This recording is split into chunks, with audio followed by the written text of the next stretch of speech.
ഈ budget friendly ആയിട്ട് യാത്ര ചെയ്ത സ്ഥലങ്ങളും കൂടി ഉണ്ടോ? കാരണം ഈ പോയതിൽ വെച്ചിട്ട് ഇപ്പം എല്ലായിടത്തും ബഡ്ജറ്റ് ഫ്രണ്ട്ലി ആയിട്ടാണ്. എനിക്കൊന്ന് പെട്ടെന്ന് വരുമ്പോൾ ഞാൻ ഇറാനിലൊക്കെ യാത്ര ചെയ്ത്, Iran one of the cheapest രാജ്യം കൂടിയാണ്. ലൈഫ് എക്സ്പെൻസ് വളരെ കുറവാണ്. എനിക്കൊന്ന് $100 ഞാൻ ഏകദേശം 2 മാസത്തോളം യാത്ര ചെയ്തു. അതായത് 10,000 രൂപയ്ക്ക് അടുത്ത് 9,500 രൂപയ്ക്ക് ഞാൻ 2 മാസത്തോളം ഇറാൻ യാത്ര ചെയ്തിട്ടുണ്ട്. ഓക്കെ. അപ്പോൾ പിന്നെ സുഡാന്, പല രാഷ്ട്രങ്ങളും. ഇപ്പോൾ ഉസ്ബെക്കിസ്ഥാനൊക്കെ ഞാൻ പോയത് 1 മാസം നിന്ന് ഏകദേശം 6,000-7,000 രൂപയെ ചിലവാക്കിയിട്ടുള്ളൂ ഓവറോൾ എക്സ്പെൻസ്, അപ്പാർട്ട് ഫ്രം വിസയ്ക്ക് ഏകദേശം 2,500 രൂപ ഉസ്ബെക്കിസ്ഥാനിൽ. അപ്പോൾ ഇത്ര എക്സ്പെൻസീവ് ഇല്ലാതെ യാത്ര ചെയ്യണം എന്നാണല്ലോ എല്ലാവരുടെയും ആഗ്രഹം. അങ്ങനെ ചെയ്യണമെങ്കിൽ എന്തൊക്കെ കാര്യങ്ങൾ ശ്രദ്ധിക്കണം? അല്ല, മെയിനായിട്ട് വരുന്ന എക്സ്പെൻസ്, ഒരു ട്രാവൽ ചെയ്യുമ്പോൾ വരുന്ന എക്സ്പെൻസ് എന്ന് പറയുമ്പോൾ ഫുഡ്, അക്കോമഡേഷൻ, പിന്നെ ട്രാവൽ. ഇപ്പോൾ ഫുഡ് നമ്മൾ പരമാവധി ചീപ്പസ്റ്റ് ആയിട്ടുള്ള റെസ്റ്റോറൻറ്റിൽ നിന്ന് കഴിക്കുക, ലോക്കലായിട്ടുള്ള ആളുകൾ കഴിക്കുന്ന സ്ഥലങ്ങളിൽ പോയി കഴിക്കുക. അപ്പം പൊതുവെ അങ്ങനെ ടൂറിസ്റ്റിക് റേറ്റ് വരില്ല.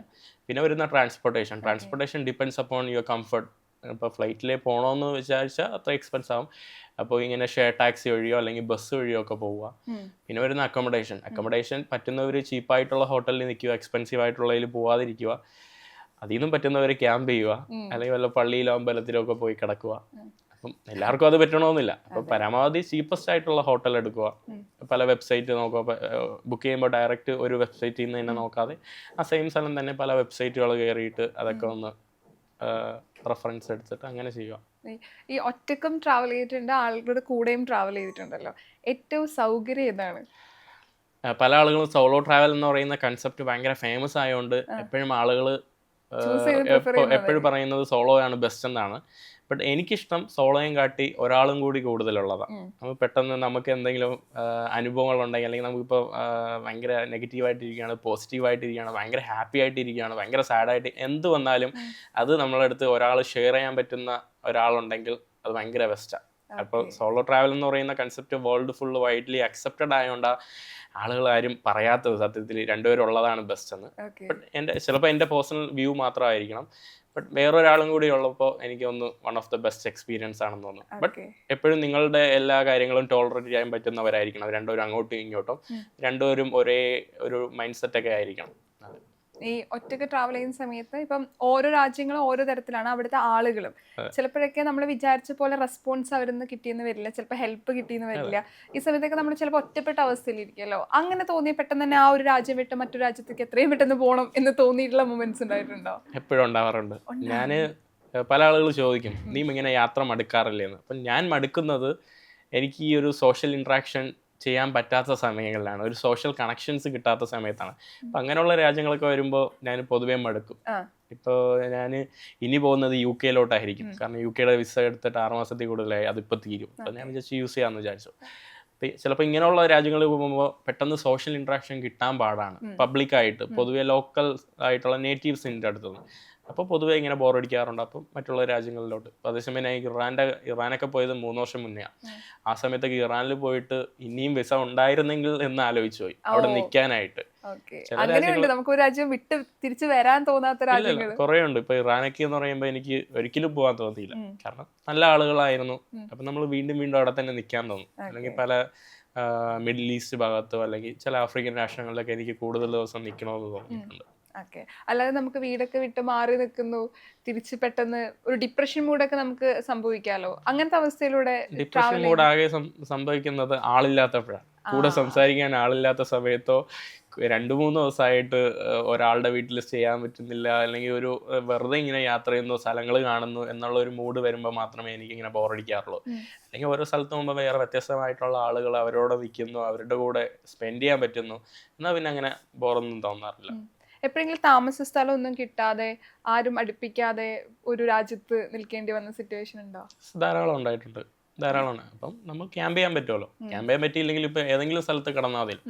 പിന്നെ ഡോറ് പോയി മുട്ടി വിളിച്ചിട്ട് അവരുടെ വീട്ടിൽ കിടന്ന സംഭവങ്ങൾ ഉണ്ടായിട്ടുണ്ട് കുറേ പ്രാവശ്യം. അതിപ്പോൾ എല്ലാ സ്ഥലത്തും പറ്റില്ല, ഓരോ രാജ്യത്തിൻ്റെയും ഓരോ സ്ഥലത്തെയും സാഹചര്യം പോലെ ഇരിക്കും. അതെ, ഈ റിസ്ക് എടുത്ത് ട്രാവൽ ചെയ്യാന്ന് പറയുന്നത് എനിക്കൊന്ന് മാഹീന്റെ ഏറ്റവും വലിയൊരു ഇഷ്ട വിനോദാണെന്ന് തോന്നുന്നു. റിസ്ക് ഒരുപാട് ഇഷ്ടമുള്ള ഒരാളാണോ? അങ്ങനെ പറയാൻ പറ്റില്ല, ഇങ്ങനെ ചെയ്യാനാണ് എനിക്കിഷ്ടം. അപ്പം ഈ ചെയ്യുന്നതിനെല്ലാം വലിയ റിസ്ക് ഫാക്ടർ ഉള്ളത് വേറൊരു ഫാക്റ്റാണ്.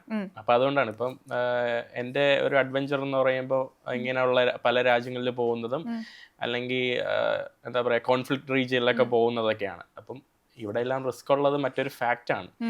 അപ്പോൾ റിസ്ക് എടുക്കാൻ വേണ്ടി യാത്ര ചെയ്യുന്നതല്ല, ബട്ട് എൻ്റെ ഇഷ്ടപ്പെട്ട കാര്യങ്ങൾ എക്സ്പീരിയൻസ് നേടാൻ വേണ്ടി എനിക്ക് റിസ്ക് എടുത്തേ പറ്റും. അപ്പം അതുകൊണ്ടാണ് പൊതുവെ ഞാൻ റിസ്കിലോട്ട് പോകുന്നത്. ഞങ്ങൾ ഡാരിയൻ ഗ്യാപ്പ് കടന്ന ഒരു വീഡിയോ കണ്ട സമയത്ത് അത്രയും റിസ്ക് ആയിട്ടുള്ള ഒരു കാര്യമാണ് ചെയ്തത്. അത് കാണുമ്പോൾ ഞങ്ങൾക്കും സിനിമയിൽ മാത്രം കണ്ടിട്ടുള്ള ഒരു അനുഭവമാണ് കിട്ടിയത്. അതിൻ്റെ ഒരു എക്സ്പീരിയൻസ് എങ്ങനെയായിരുന്നു? ഡാരിയൻ ഗ്യാപ്പ് എനിക്ക് തോന്നുന്നു ഇപ്പോൾ ട്രംപ് അധികാരത്തിൽ വന്നതിന് ശേഷം, സ്പെഷ്യലി ട്രംപ് ഈ ICE അവരുടെ എമിഗ്രേഷൻ പോലീസിനെയൊക്കെ നിയമിച്ചതിന് ശേഷം വളരെ വളരെ കുറച്ച് ആളുകൾ മാത്രമാണ് പോകുന്നത്. പിന്നെ ആളുകൾ എപ്പോഴും പറയും, നമ്മളൊരു സംഭവത്തിനെ കുറിച്ച് ആളുകൾ ഊതിയ പറന്നെന്ന് പറയുന്ന പോലെ ഡാരിയൻ ഗ്യാപ്പിലൂടെ പോകുമ്പോൾ പണ്ടൊക്കെ ഇൻസിഡൻറ്റ് ഉണ്ടായിട്ടുണ്ട്. തട്ടിക്കൊണ്ടു പോകലും അല്ലെങ്കിൽ ഡ്രഗിൻ്റെ മാഫിയയുടെ ഏരിയ ആയതുകൊണ്ട് വലിയ അപകടങ്ങളൊക്കെ ഉണ്ടായിട്ടുണ്ട്. ബട്ട് സ്റ്റിൽ അതുവഴി സഞ്ചരിച്ച ആളുകളുടെ അടുത്തൊക്കെ നിങ്ങൾ സംസാരിച്ച് കൂടുതൽ അനുഭവം കിട്ടുമ്പോൾ നിങ്ങൾക്കൊരു കോൺഫിഡൻസ് കിട്ടും. ചില ആളുകൾ പറയും ഭയങ്കര ഡേഞ്ചറാണ്. പിന്നെ ഈ റിസ്ക് എടുത്തെടുത്ത് എനിക്ക് തന്നെ റിസ്കിൻ്റെ അടുത്ത് വിലയില്ലാതെ ആയ പോലത്തെ ഉള്ള ഒരു അവസ്ഥയാണ്. അധികം ഞാൻ വാല്യൂ ചെയ്യാറില്ല. ഇത്രയും റിസ്ക്, ഒരാൾ 10% റിസ്ക് ഉണ്ടെന്ന് പറയുമ്പം എൻ്റെ മനസ്സിലാവും 2% ഉള്ളൂ എന്നുള്ളൊരു ഇതിലാണ്. കാരണം ധാരാളം പോയി. അപ്പം അങ്ങനെയാണ് ഞാൻ ദാരിയനിലോട്ട് പോയത്. പിന്നെ ദാരിയൻ എന്ന് പറയുമ്പോൾ പൊതുവെ ഇന്ത്യയിൽ നിന്ന് പല ആളുകൾക്കും അറിയില്ലെങ്കിലും ഇന്ത്യയിൽ നിന്ന് ധാരാളം പേര് അമേരിക്കയിലോട്ട് പോകാൻ, മലയാളികൾ ഉണ്ടായിരിക്കണം. ഇപ്പോൾ ഈ പഞ്ചാബിൽ നിന്നോ അല്ലെങ്കിൽ ഡൽഹിയിൽ നിന്നോ അല്ലെങ്കിൽ ഗുജറാത്തികളും പഞ്ചാബികളുമാണ് ധാരാളം US ഡ്രീമായിട്ട് പോകുന്നത്. അപ്പോൾ ഇവരെല്ലാവരും യൂറോപ്പ് വഴി ഇവർ സുരിനാമെ അല്ലെങ്കിൽ ബ്രസീൽ എന്ന് പറയുന്ന രാജ്യത്തൊക്കെ പോയി ഇറങ്ങി ആമസോൺ കാട്ടിലൂടെയൊക്കെ പോയി വെനിസുല കടന്ന് ഇക്വഡോർ കടന്ന് പിന്നെ ദാരിയൻ ഗ്യാപ്പ് കടന്നിട്ട് അവർ US പോകും. അവർ മാത്രമല്ല, ധാരാളം വെനിസുലൻസ്, കൊളംബിയൻസ് അല്ലെങ്കിൽ ധാരാളം സൗത്ത് അമേരിക്കൻസ് എല്ലാം ഈ ദാരിയൻ കടന്നിട്ടാണ് നോർത്ത് അമേരിക്ക ഭാഗത്തോട്ട് കയറുന്നത്. അപ്പോൾ പണ്ട് മുതലേ ഉള്ള എൻ്റെ ഒരു വലിയൊരു ആഗ്രഹമായിരുന്നു ഇവരുടെ ഒരു കഷ്ടപ്പാട് ഞാനും മനസ്സിലാക്കി യാത്ര ചെയ്യണമെന്നുള്ളത്. അങ്ങനെയാണ് ഞാൻ അതിലോട്ട് പോയത്. ഞാൻ വന്നത് റിവേഴ്സ് ദാരിയൻ ഗ്യാപ്പിലൂടെയാണ് വന്നത്. പക്ഷെ അധികം ആളുകളൊന്നും ഇല്ലായിരുന്നു. പിന്നെ ഞാൻ വന്നത് ബോട്ട് എടുത്തിട്ടായിരുന്നു. വേറൊരു ബോട്ട് എടുത്ത് ഒരു ഐലൻഡിലോട്ട് പോയി. പിന്നെ അവിടെ നിന്ന് വേറെ വെനിസുലൻ എമിഗ്രൻസ്, അമേരിക്കയിൽ നിന്ന് നമ്മുടെ ട്രംപ് പുറത്താക്കിയ ഒരു കുറേ വെനിസുലൻ എമിഗ്രൻസിൻ്റെ കൂടെയാണ് ഞാൻ ദാരിയൻ അറ്റ്ലാന്റിക് വഴി ക്രോസ് ചെയ്തത്. അപ്പോൾ നല്ലൊരു അനുഭവമായിരുന്നു. കാരണം നമുക്ക് കുറേ ലൈഫ് കാണാൻ സാധിക്കും. എൻ്റെ കൂടെ ഒരു പ്രഗ്നൻറ്റ് ലേഡി ഉണ്ടായിരുന്നു. പിന്നെ വേറൊരു കൊച്ചു മകളുണ്ടായിരുന്നു. അപ്പോൾ നമുക്ക് എന്താ പറയുക, ആളുകൾ അനുഭവിക്കുന്ന ജീവിതവും മറ്റൊരു നല്ലൊരു ജീവിതത്തിലോട്ട് പോകാനായിട്ട് അവർ കാണിക്കുന്ന റിസ്ക് ഒക്കെ കാണുന്നത് നമുക്ക് ലൈഫിനോട് കൂടുതൽ നമുക്ക് എന്താ പറയുക ഒരു വില തോന്നും. കാരണം നമ്മുടെ നാട്ടിലെന്ന് പറയുമ്പോൾ ആളുകൾ ചെറിയ കാര്യത്തിനാണ് അങ്ങോട്ടും ഇങ്ങോട്ടും അടി കൂടുന്നത്, പൊളിറ്റിക്സിൻ്റെ പേരിൽ അല്ലെങ്കിൽ മതത്തിൻ്റെ പേരിൽ. നമ്മൾ ഇങ്ങനെയൊക്കെയുള്ള സംഭവങ്ങൾ കാണുമ്പോൾ നമുക്ക് ലൈഫിനടുത്ത് തന്നെ എന്താ പറയുക ഒരു വില കാണും. അപ്പം നമ്മൾ കൂടുതൽ മനുഷ്യത്വം പഠിക്കും. അപ്പോൾ ഇതൊക്കെയാണ് ഞാൻ ഇതിൽ നിന്ന് പഠിച്ചത്. ഈ ഇപ്പം കേരളത്തിലെ രാഷ്ട്രീയവും മറ്റു രാജ്യങ്ങളിലെ രാഷ്ട്രീയവും തമ്മിൽ എന്തെങ്കിലും വ്യത്യാസം തോന്നിയിട്ടുണ്ടോ ഇപ്പം സംസാരിച്ചു വരുമ്പോൾ?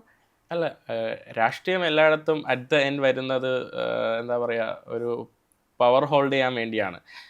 എല്ലാ രാഷ്ട്രീയം ഒതുങ്ങിപ്പോകുന്നത് ഒറ്റ ഒരാളിലാണ്. അങ്ങനെയാണ് പ്രശ്നം വരുന്നത്.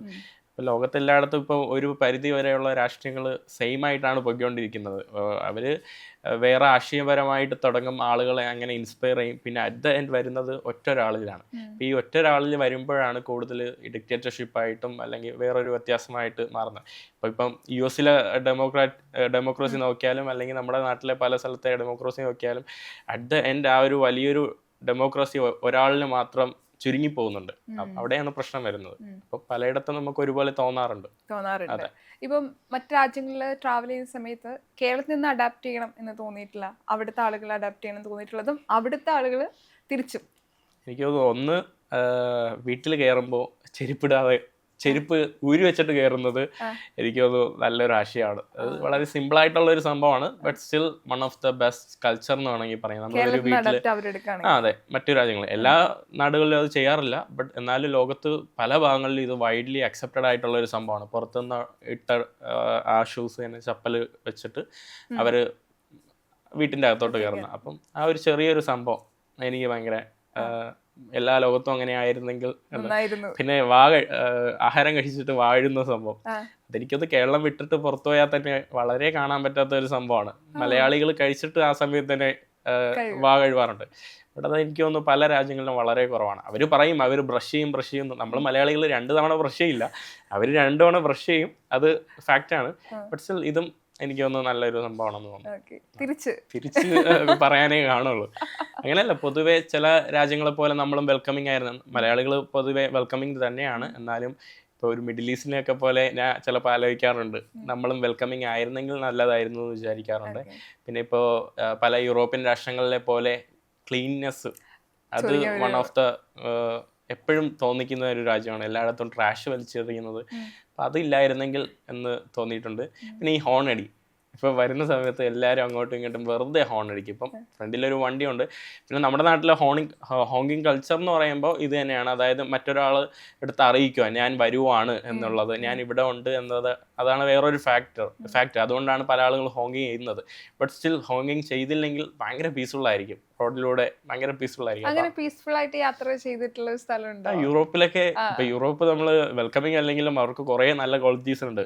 ഭയങ്കര ഹോങ്കിങ് കൾച്ചർ ഇല്ല, ഹോങ്ക് ചെയ്യുന്നത് വളരെ കുറവാണ്. ഇപ്പം മിഡിൽ ഈസ്റ്റിലും അധികമൊന്നുമില്ല, അങ്ങനെയൊന്നുമില്ല. പിന്നെ വളരെ വൃത്തിയായിട്ടാണ്, അവർക്ക് പരിസ്ഥിതിയോട് ഒരു സ്നേഹമുണ്ട്. അതുകൊണ്ട് നല്ലതുപോലെയാണ് പരിസ്ഥിതിയൊക്കെ നീറ്റാക്കി വെക്കുന്നത്. അപ്പം അതൊക്കെ ഇവിടെ വരണമെന്ന് ആഗ്രഹമുണ്ട്.